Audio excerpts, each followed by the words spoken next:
Assalamualaikum warahmatullahi wabarakatuh.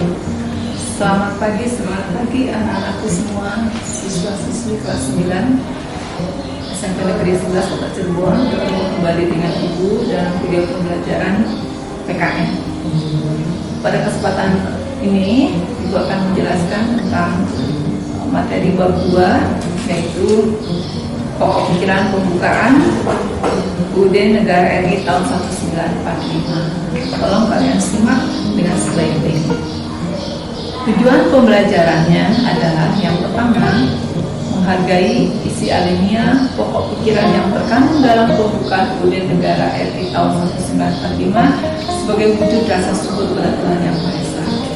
Yang kedua, kalian mesti memahami isi pembukaan UUD Negara RI tahun 1945.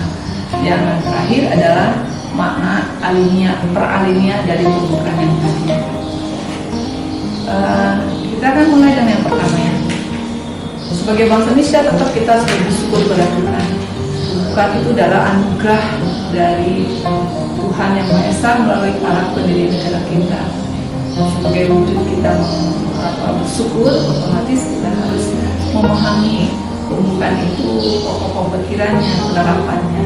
Itu sebagai rasa syukur kita kepada Tuhan Yang Maha Esa melalui karya para pendiri negara kita.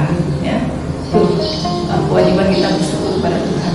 Kita mulai dengan yang kedua, isi pembukaan UUD Negara RI tahun 1945.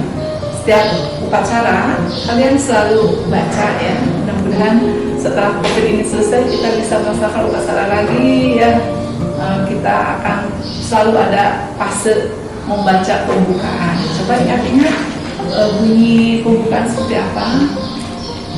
Nah, ya. Kalian baca, ada berapa alinea? Semuanya ada 4 alinea. Masing-masing alinea ini memiliki makna tersendiri.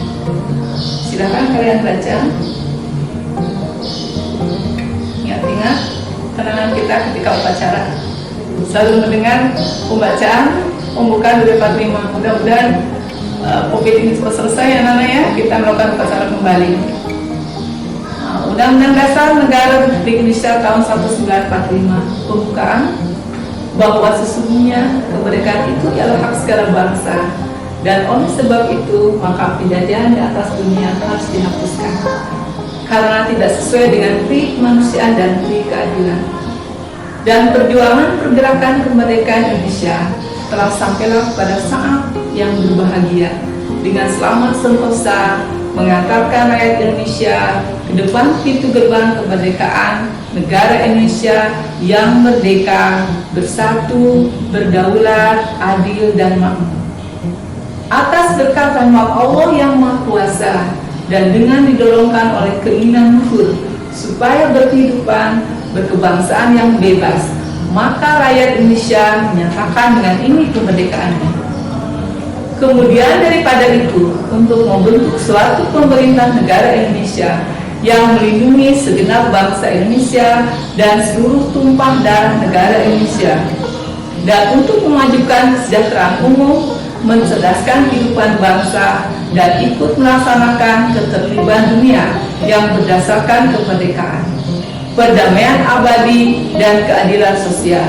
Maka disusunlah kemerdekaan kebangsaan Indonesia itu dalam suatu undang-undang dasar negara Indonesia yang berkedaulatan rakyat dengan berdasar kepada ketuhanan yang Maha Esa, kemanusiaan yang adil dan beradab, persatuan Indonesia, dan kerakyatan yang dipimpin oleh hikmat kebijaksanaan dalam permusyawaratan perwakilan, serta dengan mewujudkan suatu keadilan sosial bagi seluruh Indonesia. Nah, itu isi pembukaan UUD Negara RI tahun 1945. Nah, kita akan mulai selanjutnya dengan makna tiap alineanya. Oke, kita lanjutkan ya. Ini makna alinea yang pertama ya, bahwa sesungguhnya kemerdekaan itu adalah hak segala bangsa. Yang pertama menjelaskan kemerdekaan itu adalah hak semua bangsa di dunia. Kemerdekaan adalah hak asasi bangsa yang bersifat universal ya. Dalam pembukaan yang pertama juga ini mengandung 2 dalil, yaitu dalil objektif dan dalil subjektif. Dalil objektif menyatakan bahwa memang penjajahan itu tidak sesuai dengan prinsip manusia dan keadilan. Nggak ada penjajah yang ingin mensejahterakan rakyat yang menjajahnya. Yang jelas mereka menjajah untuk mensejahterakan dirinya mereka sendiri. Lalu juga ada yang disebut dengan dalil subjektif, yaitu aspirasi bangsa Indonesia untuk melepaskan diri dari penjajahan. Semangat, ya, karena kemerdekaan itu hak segala bangsa, maka Indonesia bersemangat untuk melepaskan diri dari penjajahan. Itu makna dari alinea pertama. Kemudian kita lanjutkan dengan alinea yang kedua. Alinea kedua, ya. Dalam alinea kedua itu mengandung makna, ya, bagaimana penilaian sikap bangsa Indonesia terhadap perjuangan bangsa Indonesia sendiri. Yang pertama, perjuangan bangsa Indonesia itu telah mencapai tingkat yang menentukan, yang harus dimanfaatkan untuk menyatakan kemerdekaan.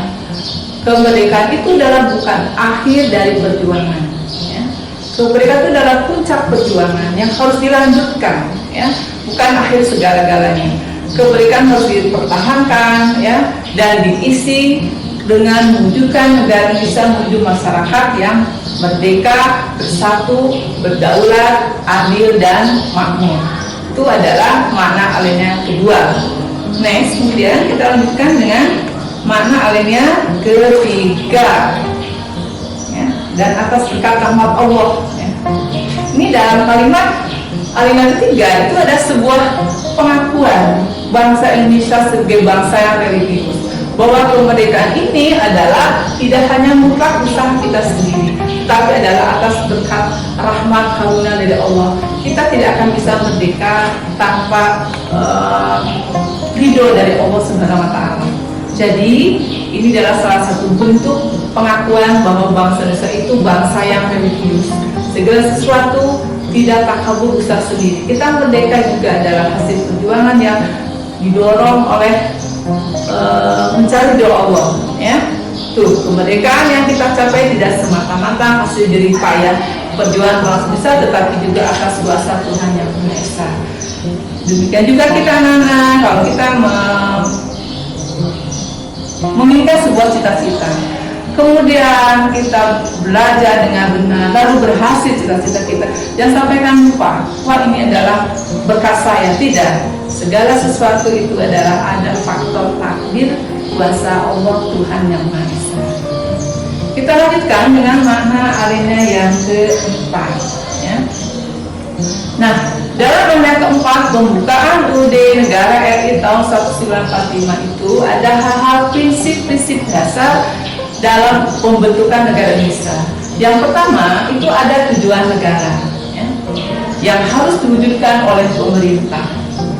Kemudian yang kedua ada ketentuan diadakannya undang-undang dasar.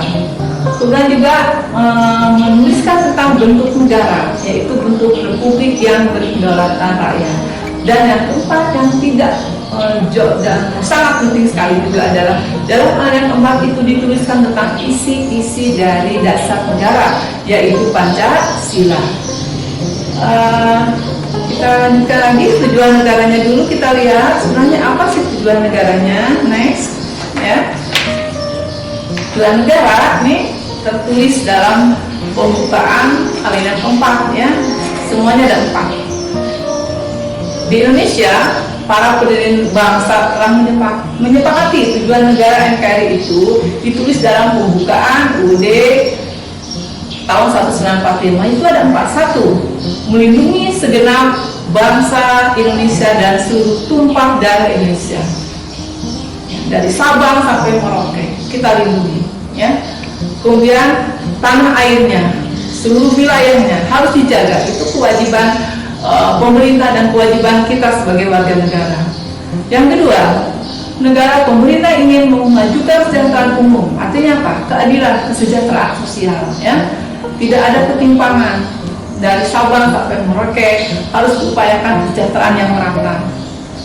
Kemudian yang ketiga, mencerdaskan kehidupan bangsa. Itu mengupayakan sebuah pendidikan yang merata ke seluruh nasional, ya. kewajiban pemerintah untuk membiayai minimal wajib belajar, ya, ada tertulis dalam pasal 31 dalam upaya mencerdaskan kehidupan bangsa Indonesia. Seluruh rakyat jangan sampai ada yang buta huruf, yang tidak bisa membaca, ya. Minimal mereka standarnya pendidikan dasar itu harus wajib diikuti oleh seluruh rakyat Indonesia, ya. Lalu yang keempat, ikut melaksanakan ketertiban dunia yang berdasarkan kemerdekaan, perdamaian abadi, dan keadilan sosial. Jadi kita itu hidup tidak hanya sendiri. Negara Indonesia hidup di antara lingkungan internasional. Kita harus punya upaya melaksanakan ketertiban dunia, ya, yang berdasarkan kemerdekaan, perdamaian abadi, dan keadilan sosial. Itu 4 tujuan negara Republik Indonesia yang dituliskan dalam pembukaan UUD 1945. Nah, anak-anak, jadi dalam pertemuan hari ini kita belajar yang pertama, kalian harus selalu ingat, ya, isi pembukaan UUD 45 yang 4 alinea itu. Yang kedua, lalu memahami makna dari alinea demi alineanya, ya. Ibu harapkan kalian simak kembali di materinya, dipelajari kembali, kemudian Ibu akan memberikan sebuah latihan harus kalian kerjakan, ya, tolong kerjakan dengan baik. Kemudian kalau ada sesuatu yang tidak dimengerti, boleh kalian bertanya ke Ibu di 081313114711. Terima kasih atas perhatiannya, selalu semangat anak-anakku, mudah-mudahan kalian selalu sehat selalu, ya. Assalamualaikum warahmatullahi wabarakatuh.